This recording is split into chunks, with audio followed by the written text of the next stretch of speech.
मेरे बच्चे, आज नियति ने तुम्हारे लिए एक बेहद ही सुनहरा और ज्योतिर्मान संदेश भेजा है। ये संदेश तुम्हारे जीवन से जुड़ा हुआ है।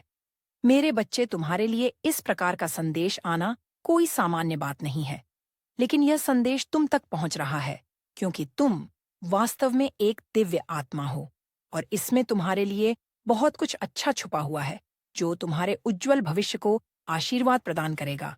मेरे बच्चे, एक दिव्य देवता ने तुम्हारे संरक्षण के लिए अपनी स्वीकृति अर् की है।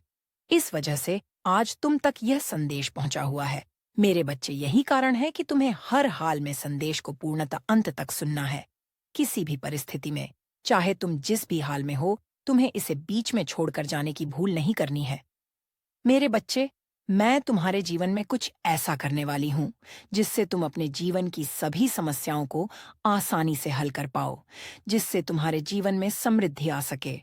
और इस कार्य में तुम्हारे सहायता करने के लिए एक बहुत ही महत्वपूर्ण देवता ने अपनी स्वीकृति प्रदर्शित की है।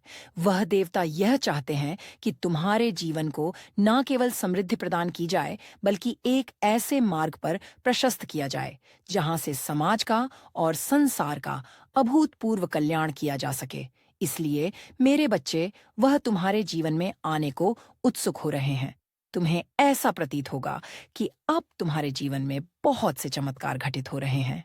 वास्तव में यह चमत्कार उन देवता के लिए बहुत ही सामान्य बात है, लेकिन मेरे बच्चे, क्योंकि तुम एक सीमित जगत में रहते हो, एक ऐसे जगत में जहां मनुष्य के लिए कुछ क्रियाएं कर पाना असंभव सी है, भले ही उसकी अवचेतन शक्ति में यह शक्ति विद्यमान हो, फिर भी वह अपनी पूर्ण ताकत को पहचान नहीं पाता है।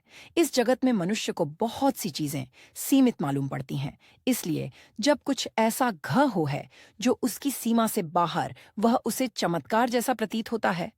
मेरे बच्चे, ऐसा नहीं है कि यह कार्य मनुष्य की कल्पना से बाहर है।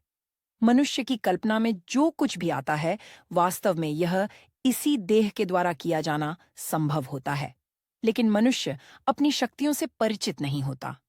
वह अपनी कल्पनाओं को मात्र कल्पना के रूप में ही देखता है। वह उन्हें मात्र विचारों के रूप में ही संजोता है।